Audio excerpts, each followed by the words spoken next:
Buenas, Boris. Hola, mi querido Juan, y aquí un episodio más. Podemos reencontrarnos y este es un episodio especial, es el episodio número 10, así que 10. Muy contentos nosotros de llegar a este hito. A veces decíamos a cuánto llegaremos, pero bueno, llegamos a 10 y con un episodio muy especial. Pero antes de meternos en el episodio, quiero yo agradecer a todos nuestros seguidores. Hemos batido un récord que nunca hemos tratado de medirnos, pero esta semana Julián, que es un aficionado del marketing y le gustan mucho estos temas y gran conocedor de las redes sociales, nos ha dado una información importante. Primera, 220,000 visualizaciones exacto, en TikTok. Y tenemos más de 400 comentarios en todas nuestras redes. ¿Qué quiere decir esto? Que la gente está interactuando, está conversando con nosotros. Tenemos ahí en YouTube, en Instagram, Spotify, TikTok. Así que la gente le gusta lo que hacemos, esta propuesta, así que queremos agradecerles por eso. Por otro lado, nuestros amigos, unos seguidores nuestros, Daniel y Diego, nos han traído este regalo para el set. Es una maravilla, el bass guitar de Paul McCartney. Nos han traído desde Londres, así que muchas gracias, amigos. Esto igual, nuestro set cada vez va agarrando más personalidad. Ahí se sigue sumando a la parafernalia de nunca fuimos normales, exactamente, ¿no? Así que bueno, episodio 10 y hoy día vamos a hablar de un grupazo. ¿Qué vamos a hablar? Vamos a hablar de ese grupo que mezcla rock, soul, sintetizadores, sin perder ese músculo guitarrero que tienen. Así es, ¿no? Foreigner, uno de los, te voy a decir una cosa, uno de los grupos, parte del soundtrack de mi vida. ¿Ve? Y uno de los grandes influenciadores de grupos como R.E.O., Speedwagon, como Chicago también tenía esa onda, Journey, puchica, es un grupo muy influyente y muchas veces subvalorado. Sí, Pero bueno, metámonos en el episodio, ¿qué te parece? Vamos entonces. Así que aquí Boris y Juani, un episodio más, tus anfitriones de Nunca Fuimos Normales, el refugio sonoro donde ser raro es ley y el New Wave es religión. Ajusten estos audífonos que esto arranca, vamos. Foreigner que esperó después de 80 millones de discos vendidos. Así es. Y 50 años para entrar al famoso Hall of Fame, ¿no? Al Hall of Fame, imagínate, como tú bien dices, 80 millones de discos vendidos y 50 años para que puedan recién ser incorporados al Hall of Fame. Y esto es una historia reciente, porque fueron el 2025 recién introducidos. Más tarde les vamos a contar los detalles de esto. Pero bueno, es una banda que en realidad dominó la radio y se hizo dueño del mainstream. ¿A qué nos referimos con esto del mainstream? Las radios, digamos, masivas en los Estados Unidos, en Inglaterra, en el Reino Unido, digamos, tocaban mucho Foreigner. Finales de los 70 inicios de los 80. Pero bueno, esta banda dominó la radio, llenaron todos los estadios que querían y escribieron algunas de las baladas rock o los power ballads, que se llaman más influyentes de la década de los 80s y los 90s. ¿Cuántos de nosotros bailaron pegadito esas baladas? Muchos, ¿no? Ahora vamos a recordar y vendrán esos grandes momentos de bailar esas canciones lentas que se llamaban, que era una cosa maravillosa. Así que hablemos hoy de Foreigner. De extranjeros, ¿no? Foreigner, como su nombre lo dice, una banda mitad británica, mitad gringos y mitad americanos. Así que si iban a ser extranjeros cuando estaban en Estados Unidos, iban a ser extranjeros cuando estaban en Londres, en Europa, digamos, del otro lado del charco. Así que los Brits y los Yankees, creo que más o menos. Los Brits y los Yankees, exactamente. Así que una banda formada por músicos veteranos, pero veteranos, te hablo de grupazos, ¿no? Uno de ellos, el famoso Mick Jones, venía de varias bandas en las que él tocaba. Spooky Tooth, una de estas. Sí. Pero tal vez el que tenía más relevancia era Ian MacDonald, que era miembro fundador de King Crimson. Se van a acordar este grupo, cuando hablamos de ellos, la referencia cuando hicimos el capítulo de Genesis, de los grandes referencias, tal vez la más grande del rock progresivo. De esos álbumes, así que Ian MacDonald, inglés, gran músico, instrumentista, tocaba todo y sobre todo el saxo, al que imprimió gran parte de la personalidad de Foreigner, ¿no? Y vamos a ver ahí una de esas super canciones que se quedan en la memoria con el saxo increíble, ¿no? Que ahora vamos a meternos. Así que... ¿Qué tal si tenemos una breve introducción para nuestros oyentes? Pero lo que pasa, ¿no?, es que antes de la introducción, para que un poco escuchen, estos dos grandes músicos deciden unirse después de sus proyectos personales, digamos, en otras bandas, y dicen, necesitamos un cantante. Y no encontraban cantante, se habla de que hay una audición, 40 personas, y uno de los amigos de Mick Jones dice, ¿escuchado esta banda? Era la banda en donde tocaba antes Lou Gramm. Uh-huh. Y Lou Gramm lo que dice, mi banda se había cerrado, yo estaba sin trabajo, así que me llamaron unos amigos, me mandaron un ticket de avión, así que llegué a Nueva York con un ticket de avión en la mano de ida. Y claro, con un proyecto. Y llega se conoce con Mick Jones, se conoce con Ian McDonald, los otros miembros que eran Dennis Elliott en la batería, Al Greenwood en teclados y Ed Gagliardi en el bajo. Tal cual. Y esa es la composición de los 6 iniciales. Química inmediatamente y otro de los dúos creativos más grandes del rock. Mick Jones y Lou Gramm se convierten en una máquina brutal para crear canciones de rock. Y Lou Gramm hoy en día es de los mejores cantantes vocalistas que se han dado, con una voz poderosa, y ahora que les pongamos a nuestros amigos lo que estamos hablando van a acordarse de lo que estamos comentando. Así que es, tal cual. ¿Por dónde quisieras comentar? ¿Qué le pedimos al Julián? Hola, Juli.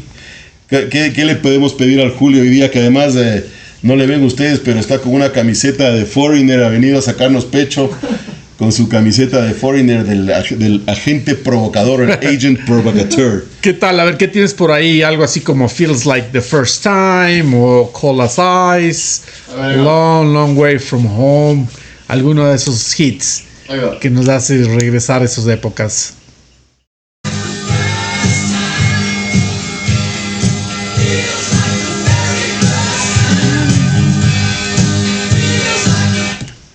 La maravilla, ya mucho rock, como te das cuenta. Entonces estos se reúnen, la banda Foreigner, y en el 77 lanzan el disco homónimo. Juli, tienes por ahí ¿por qué no nos pones la foto de los 6 originales?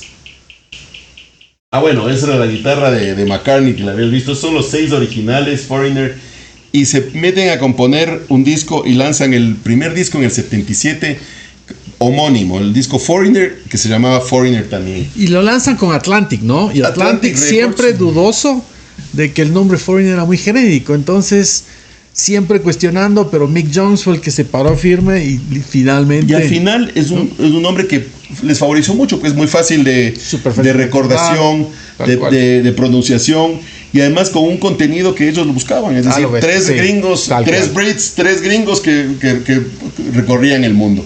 Y este álbum es el debut deseado de cualquier grupo musical. Inmediatamente tienes 2 exitazos e inmediatamente se apropian de las radios y llega a vender más de 5 millones de álbumes en esa época, imagínate, ¿no? Este álbum tiene 5 veces platino. Es cuando llegaste al millón, 5 millones de álbumes lograron vender con este, y tiene 2 exitazos, ¿no? Feels Like the First Time, que comenzamos el capítulo con esa canción, y la otra que a mí es de las más rockeras que me gusta es Cold as Ice. ¿Por qué no le pones un poquito, Juli, de Cold as Ice? Hasta que llegue ahí lo que Juli nos va a plantear, para que nuestros oyentes, sobre todo los jóvenes, cuando hablábamos de discos, estamos hablando de discos de acetato. En tiendas, tenías que ir a una tienda a comprar el disco de acetato, no es como hoy día que está todo a la mano. Pero bueno, dale, Juli.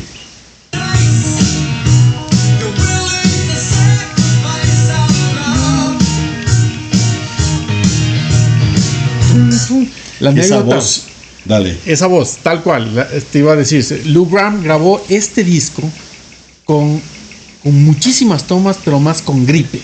Así, además. Y el productor notó que esa voz de Lou Gramm era media áspera, media gruesa, y decidió mantener esa vaina, y eso se volvió como la marca registrada de Foreigner en la voz de Lou Gramm, ¿no? El poder de esa voz tú lo has definido de la mejor manera, la marca registrada de Foreigner.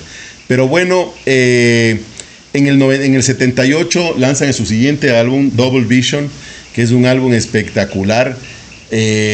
Las ventas comienzan a explotar. Las radios nuevamente comenzaron a poner toda esta música, y Lou Gramm lo describe con el álbum más elaborado, el que más estudio requirió y el que más poder le metieron tanto en letras, tanto en musicalización, tanto en instrumentación. Así que es un álbum espectacular.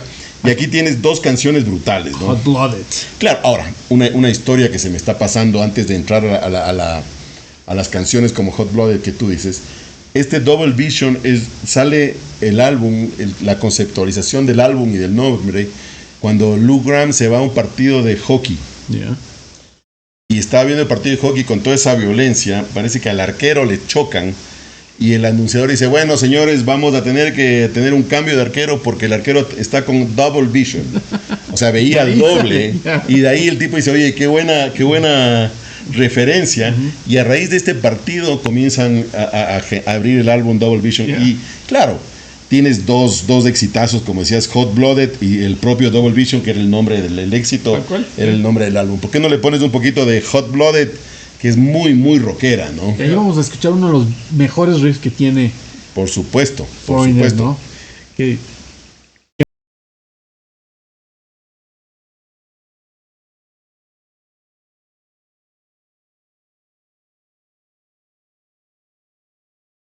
Lou Gramm para esta canción tiene alrededor de unos 30 repeticiones o tomas de su voz a tal punto que llegó casi a perder la voz. Bueno, ¿no? Es que tú le ves que es una voz forzada, fuerte. Yo no sé cómo luego que nos meteremos más en historia de reemplazar esa voz. Porque hay otras voces que tú puedes de alguna forma armonizar. Pero llegar a tener estos altos que lograba Lou Gramm, muy complejo. Pero bueno, ¿por qué no le pones un poquito también de Double Vision, que es el nombre principal del single, digamos, de ese álbum? Que es muy, muy interesante también. Y eso que dices que fue un álbum muy trabajado. O sea, literalmente sus manos vivían en el estudio. Fue el año siguiente de su primer álbum. Año seguido. Y trabajo, estudio. Es que ya acuérdate la presión que tienes de los estudios. Lanzaste el primer álbum, Foreigner. No puedes quedarte atrás. Tienes que lanzar un segundo álbum. ¿Qué exige esto? Meterte al estudio. Estos vivían en el estudio. Y claro, segundo álbum, exitazo. ¿Y ahora qué se viene? Vamos a ponernos un poquito de Double Vision antes de pasarnos.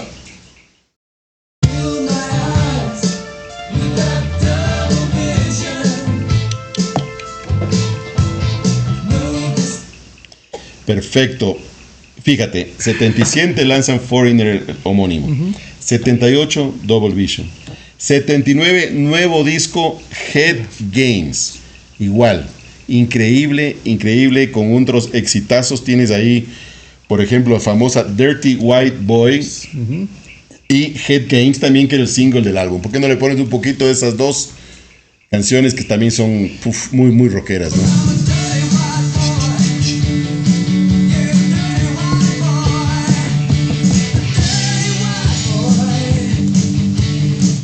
Esta The Head Games es donde la portada del disco es la chica sentada en un baño. Claro. Tienes ahí la portada del Head Games, Juli. Fue todo un tema de censura. De censura, ¿no? Censurada. El álbum venía con stickers de censurado. Y claro, muy criticados porque era una cosa. Pero claro, ellos ya se sentían que podían hacer lo que les da la gana. Y comienzan a expresarlo ahí. Y claro, comienzan las fricciones entre los miembros. Comienza Mick Jones y Lou Gramm, sobre todo, porque ya McDonald era mucho más tranquilo, mucho más músico, no era protagonista, digámoslo de cierta forma, pero ya comienzan a ver esa lucha de egos que hemos visto en todos los grupos que hemos visto, ¿no? Y es egos, es lucha de creatividad, es de posiciones. De quién creo que. Exacto. Y claro, Mick Jones y ya comienza, y Lou Gramm ya comienzan a comenzar una rivalización innecesaria, pero al final parte de la historia del rock ha sido mucho eso, ¿no? Es decir, quién lidera, quién es el que más compone, quién es el que hace las canciones. Pero en fin, ¿por qué no le pones Head Games un poquito?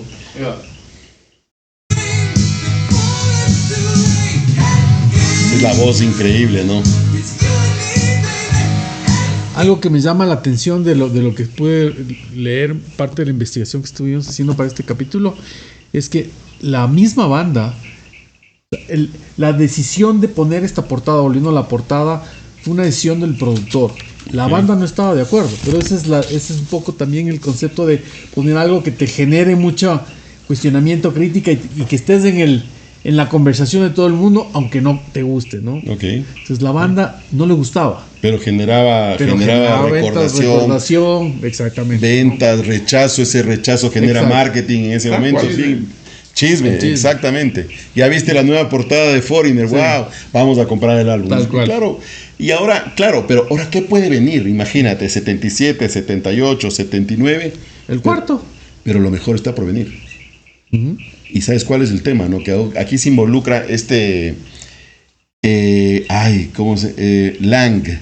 Es un productor que este productor había trabajado con AC/DC, Ya. Def Leppard, The Cars, y lo contratan para que sea el productor de su cuarto disco. ¿Cómo llaman a este disco? 4.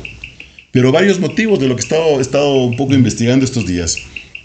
Primero, se llama 4 porque era el cuarto disco de estudio de la banda. Yeah. Pero adicionalmente se van gran parte de los músicos De y los se 6. quedan 4. De los Los 6 6 se quedan 4. Así es, se quedan 4, entonces tenía un doble significado de alguna forma el nombre 4.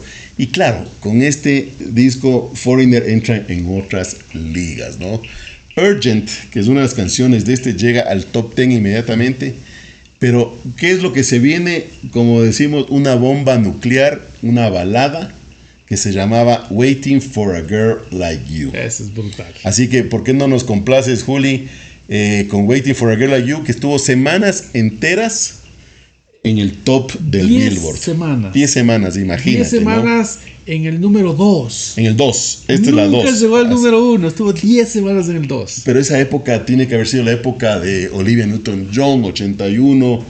Tiene que ser en esa época. Madonna tal En vez. la entrada de Madonna en esa época, pero estuvo 10 semanas ahí bordeando el número 2. Pero si quieres, pone un poquito de Waiting for a Girl Like You.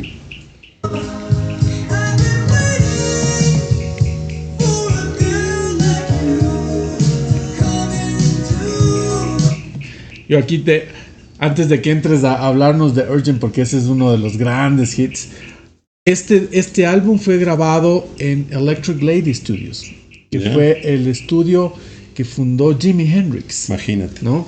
Y es parte de ese también aporte de qué tipo de estudios, cuál era la orientación que tenían y la brutalidad de tecnología que tenían en ese estudio, ¿no? Entonces llegan a su cima con dentro de un estudio icónico, ¿no? Oye, y Urgent, antes de que el Julián nos ponga un poquito de la canción, Urgent, en los teclados participa Thomas Dolby. Que Era una eminencia en el tema teclado. Y luego hizo, ¿te acuerdas cómo se llama? Weird Science, una de las canciones de Thomas Dolby en teclados que es salvaje. Y él tiene una canción que se llama Urges.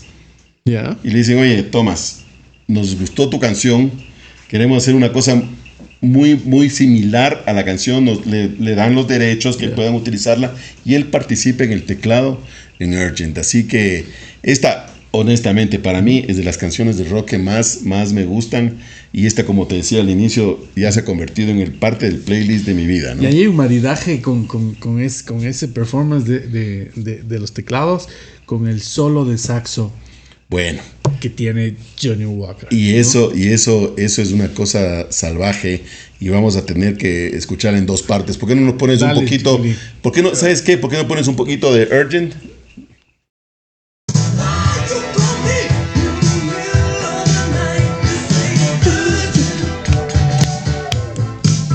So Urgent. Esa es una canción sota. Bestial para manejar, para bailar, para saltar con los amigos. Es una cosa muy, muy linda. Pero claro, el gran éxito, imagínate, Urgent no es el gran éxito de este disco, sino, como veíamos, Waiting for a Girl Like You. Exacto. Y se meten en la onda esta de los Power Ballads. Y claro, estos tienen 3 hits, 3 Power Ballads brutales que todos los amigos ahora van a acordarse de ellas. Pero ¿por qué no nos complace un poquito con Waiting for a Girl Like You? Seguíamos con el solo de saxo. No, vamos a darle un chance para después regresar al solo. Sorry, Juli. Ya sabes, Juli, que esto es un rompecabezas siempre de improvisación. Así es. Y eso es parte de lo que nos gusta a la gente. Ahí va.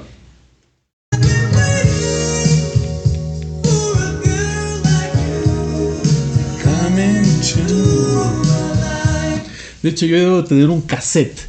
Imagínate. Un cassette grabado con las románticas de esa época, de cuando te rompían el corazón y solo te dedicabas 45 minutos de lado y lado a oír. Y repite. Ahora sí, ponnos ese saxofón magnífico de Urgent, por favor.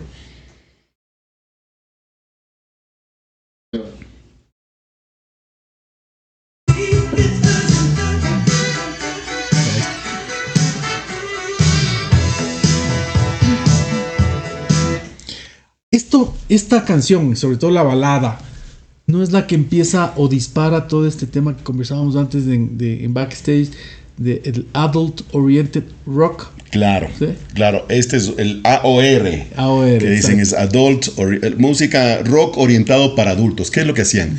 Buscar este tipo de baladas simples, muy melódicas, muy radiales y obviamente cantables, ¿no? Y pegajosas, ¿no? Yo tengo una historia que yo he ido a muchos conciertos en mi vida y siempre los últimos 30 años con mi esposa, que ella siempre ha sido acolitadora en irse a los conciertos. Y de los pocos conciertos que a ella le he visto cantando, obviamente las 3 power ballads de esta gente, ¿no? Y se sabe la letra y que muchas veces de las otras no, pero de estas 3 baladas me acuerdo de ella siempre cantando con la letra permanente. Ahí es donde te das cuenta cómo trascienden los grupos, ¿no? Adult Oriented Rock. Para nuestra generación. Y también orientada al radio, ¿no? Que es orientada para que ponga mucho en el mainstream y obviamente esto los hacía inmortales, estas canciones les ha hecho hasta el día de hoy canciones inmortales. Pero bueno, viene el 4 y ahora ¿qué más podía pasar? Pero viene tal vez el álbum más la portada de este me encanta a mí en realidad y esto es inmediatamente la gente identifica que es Foreigner, ¿no? Y este disco, digamos el Agent Provocateur, tiene unas canciones brutales y tiene el mayor hit de Foreigner de toda la historia y el que llegó a ser la única canción que tuvieron en el número 1 del Billboard. ¿No? A ver, año 84 es esto. Imagínate ser el número del Billboard en los 80s, con tanta música buena. Llegar al número 1, estás compitiendo con monstruos, ¿no? Pero bueno. Encima del mundo. Y algunas semanas en el número 1. Y tiene 2 hits brutales, ¿no? El uno es That Was Yesterday. ¿Por qué no le pones un poquito de esa?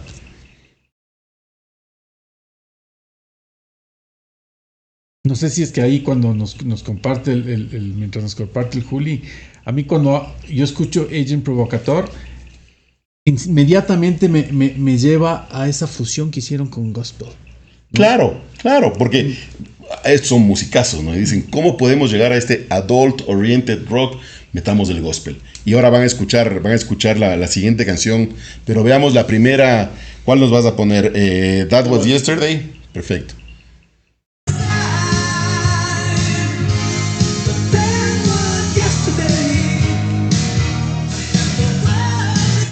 O sea, encontraron una fórmula.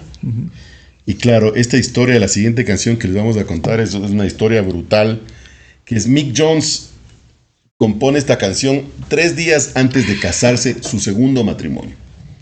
Y el tipo se levanta de madrugada con dudas, con miedo, ¿a qué me estoy metiendo? Tuve un matrimonio, otra vez, ¿qué estoy haciendo? Y el tipo se le viene una idea a la cabeza y dice, quiero saber lo que es el amor.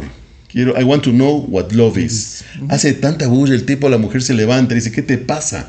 Y ¿sabes qué? Tengo un montón de dudas y estoy pensando quisiera saber qué es lo que es el amor. Dice, ¿en serio? ¿Estás con dudas 3 días antes de casarnos? Sí. Y a raíz de este diálogo nace esta canción que se convierte en un himno y claro, le dice, a la novia le despierta, o sea, se despierta y le dice, tengo algo en la cabeza. ¿Qué te pasa, loco? Le dice, no, quiero saber lo que es el amor. Claro, se casó a los 3 días y le ha ido bien en su matrimonio, pero en fin, la historia es que de sus dudas nace esta historia de amor, de que es como quiero conocer lo que es el amor. ¿Por qué no nos pones un poquito, Juli? Porque es en 2 momentos de esta canción que se vuelve así.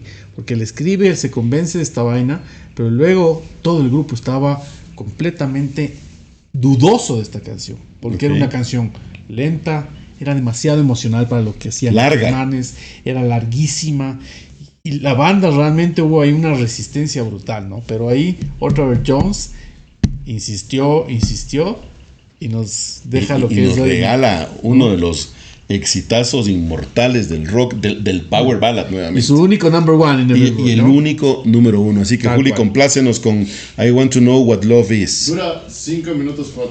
Imagínate, una canción larguísima, cuando estaban todos alrededor de los 3 y medio. Pero bueno, Producida con New Jersey Massacre, ¿no? Es del ¿Ah, sí? coro de gospel de New Jersey. una belleza.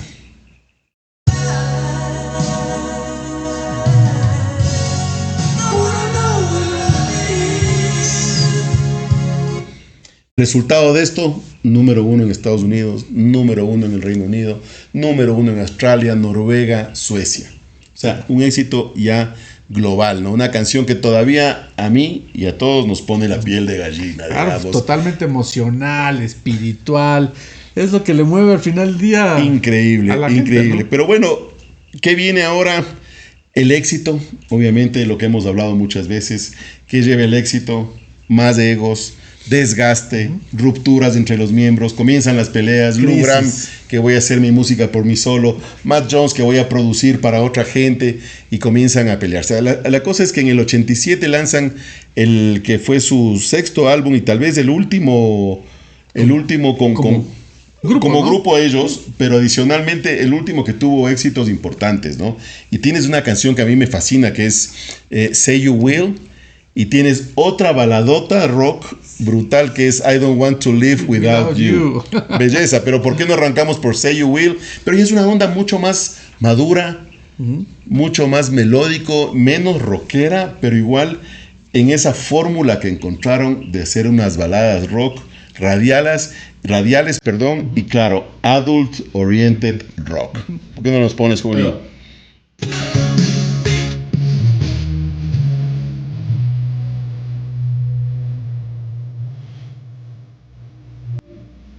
Sigue siendo muy lento, mucho menos rock, como te decía. Sí, tal cual. Pero es una canción espectacular. Pero claro, y aquí viene su tercera baladota, que es I Don't Want to Live Without Your Love. No quiero vivir sin tu amor. Así que, ¿por qué no nos pones un poquito?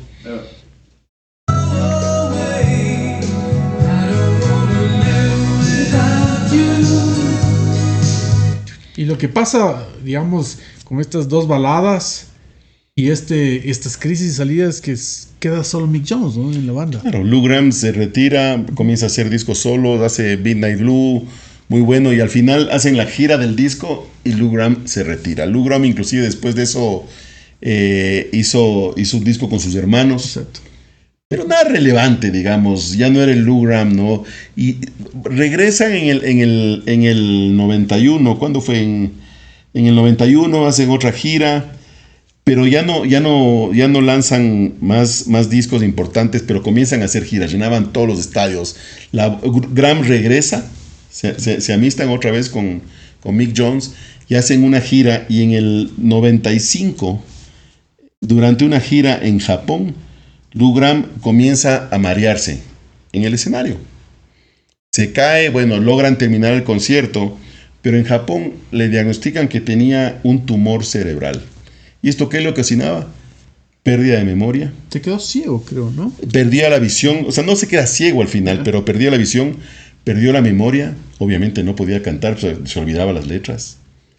Y además tenía un problema no podía controlar el sobrepeso. Y el tipo en realidad tuvo que alejarse un momento de los conciertos de la banda, y se queda únicamente Mick Jones con un nuevo grupo, Sí, digamos. músicos, ajá. Sí, y ahí, bueno, tienen el apoyo, hay un gran cantante que se une con ellos.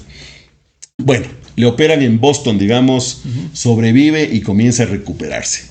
Pero ya no era lo mismo, efectivamente, pérdida de memoria, la voz también le afectada, cambió, sí. totalmente, la voz, y ahora un poquito vamos a hablar de eso. Sigue girando, pero digamos, el único miembro original, Mick Jones. Mick Jones. Aquí meten varios cantantes, y el que más duró al final era Kelly Hansen, cantante, un rockero de carrera. Inclusive en la batería, ¿sabes quién participa en algún momento en este rompimiento que hubo a raíz de la enfermedad de Lou Gramm, el hijo de Bono Boham de Led Zeppelin. Jason Boham comienza a tocar en la batería, luego, claro, se meten otros músicos, Chris Facer en la batería, Michael Bluestein en los teclados, y claro, hay una de las vueltas más inesperadas, porque fíjate, después de años, siguen tocando, regresa Mick Jones, mejor dicho, regresa Lou Gramm, se enferma Mick Jones, se va Mick Jones, se queda Lou Gramm. Llega un momento que Foreigner seguía llenando estadios sin un miembro de los originales. De la trascendencia de la música. Impresionante, ¿no? Pero sí producir música nueva, ¿no? Haciendo... Producen en el 91 un álbum que no tiene ningún hit. Sí, en el 94 Mr. Moonlight tampoco. En el 2009 hacen Can't Slow Down, ninguna canción que reportar. Pero hasta el día de hoy siguen llenando estadios. Y hasta el día de hoy, digamos, hablando del 2025, uno de esos ingresos a la banda es este guitarrista Maldonado. Mexicano-americano. Claro. Luis Maldonado Entra en realidad como guitarrista, le invitan a participar en el proyecto. ¿Y qué es lo que pasaba? Vámonos de gira, perfecto. Mick Jones salía a tocar 2 canciones. Estaba muy enfermo. En otra gira, Lou Gramm cantaba 2 canciones. Inclusive en Quito. Ahí está, ¿ves? Ahí está Lou Gramm. Y claro, cantaba 2 canciones. La voz, lejos de ser lo que era, además de la edad, por la enfermedad que tuvo, pero la presencia de Lou Gramm en 2 canciones, la presencia de Mick Jagger en 2 canciones, hacían que esto sea brutal. Hacían que vos y yo vayamos a los conciertos. Por supuesto. A ver, yo me fui en el 2006. Vinieron a Quito, Lou Gramm cantó, no me acuerdo si 2, 3, 4 canciones, pero era Lou Gramm, era Foreigner, y en ese entonces, 2006, todavía estaba Mick Jones, que no se había retirado. Y me fui a ver ese concierto, fue espectacular, en el Ágora de la Casa de la Cultura aquí en Quito. Cantaron todas. Y bueno, aquí hay una historia que habíamos comentado al inicio del famoso ingreso al Salón de la Fama. Exacto. El otro día se me cruzó un video de Paul McCartney, donde una chica le pregunta, Paul, ¿qué pasó con Foreigner al Hall of Fame? Y se dice, no logro entender qué pasó. Y el tipo opuesto, porque decía, ¿cómo es posible que Foreigner no entre al Salón de la Fama? Hay una historia ahí que dice que para entrar al Salón de la Fama tienen que haber pasado 25 años desde el lanzamiento de tu primer disco de estudio. O sea, 78 fue el primero. 78. O sea, ellos podían estar en el, 93. ¿No? Listos. Parece que... Y no se negaban algún tema personal ahí. Van Mick Jones y el productor de ese entonces a la sede del Hall of Fame, que es una organización. Le dicen, oye, ¿qué pasó? ¿Por qué? ¿Cuál es el problema que no nos inducen al Salón de la Fama? Parece que fue peor el haber ido a reclamar. Así que pasó el tiempo y recién no hubo química. No hubo química, fue muy rechazado que hayan ido a reclamar. Se volvió personal el tema. Ya se volvió personal, así que recién en el 2025 ingresan al Salón de la Fama. Tarde, pero llegaron. Y además para dejarnos una música espectacular, sí, y canciones perfectas, canciones gloriosas, ¿no? Canciones universales. Universales y radiales hasta el día de hoy, ¿no? En el mainframe ellos nunca salieron, digamos así. Pero bueno, lo que tú decías de Maldonado. Luis Maldonado entra como guitarrista, ¿sí? Y anuncia su retiro Kelly Hansen después de 10, 14 años con la banda. Y Maldonado, que hacía coros a través de la guitarra, dice, probemos, y comienza a cantar. Así que hoy día, 2026, y acaban de ser giras al finales del 2005, Luis Maldonado, un mexicano-americano, nacido en México pero que vive en Arizona, es el nuevo cantante de Foreigner. Pero cantante además en español, con versiones en español. Es una cosa medio loca porque... Es de las cosas brutales. Locas, ¿no? y que solo la música lo puede conseguir, ¿no? Tienen 2 canciones en español. Las he escuchado estos días. La una es Urgent, en donde mezclan español, pero el coro sigue siendo Urgent. Sí, exacto. Y la otra es I Want to Know What Love Is, que se llama Quiero Saber Si Es Amor. Y lo chistoso es que es con esta mexicana que se llama Joy Huerta, que no te dice nada del nombre, pero si te digo que esta es parte con su hermano eran Jesse and Joy. muy poperos de los 2000, ¿no? De los 2010, con buena música. Así que muy interesante esa canción. Y ya la tocan en vivo. Y Maldonado cierra conciertos llenos en México, acaba de estar. Fantástico, así que... O sea, ahí es donde ves como una banda como Foreigner se reinventa, pero además suena honesta y suena enorme, ¿no? Indistintamente del idioma en el que esté cantando, por el tipo de canciones que nos La regalan, melodía, ¿no? Sí. los riffs, el coro, y esto es una maravilla. Así que, como tú bien decías, ingresan al Hall of Fame tarde, pero merecido. Entonces, decir, Foreigner, como decimos, no fue una banda de moda. Tal cual, sí. Fue una banda una fábrica de canciones eternas, una mezcla de acentos, culturas, egos, y como siempre, una prueba de que el éxito no siempre garantiza reconocimiento inmediato. Pero trasciendes. Pero al final lograron trascendencia. Así que yo insisto, gracias Foreigner por haber hecho esa música que a mí realmente hasta el día de hoy yo tengo conversaciones con mis amigos y les digo, y contigo hemos hablado muchas veces de esto, para mí es de las bandas más subvaloradas de la historia. Tú te pones a ver, no tienen 3 canciones, 4 canciones, 20 canciones buenas. Sí, no, y ahora que nos compartiste todo el playlist que tenemos para este episodio que está ya en Spotify subido, decía, puchas, qué cosa tan maravillosa tenía esta. Así que gracias Foreigner, gracias por esta linda charla, y creo que ahora, como todos capítulos, vamos cerrando con lo que a nadie le interesa y nadie nos preguntó. Hoy, domingo 25 de enero, vamos a hablarles un poco más de la historia del rock. ¿Qué te parece que en 1956 Elvis Presley realiza sesiones clave para RCA que definirán su exposición global? Y el 25 de enero del 64 los Beatles continúan su histórica irrupción en Estados Unidos tras su debut televisivo. En blanco y negro. En blanco y negro. ¿Te acuerdas de esas imágenes bestiales con persecución que tenían que escaparse de los estadios? Una locura, ¿no? En el 67 The Doors avanzan en las grabaciones que consolidan su sonido psicodélico. Y Led Zeppelin en el 70 trabajaba en material que terminaría formando parte de su álbum más icónico. Led Zeppelin, miren esta camiseta, Ahí ya me estás. he puesto Led Zeppelin, me sentí Led Zeppelin hoy día y fíjate que ha sido un día especial.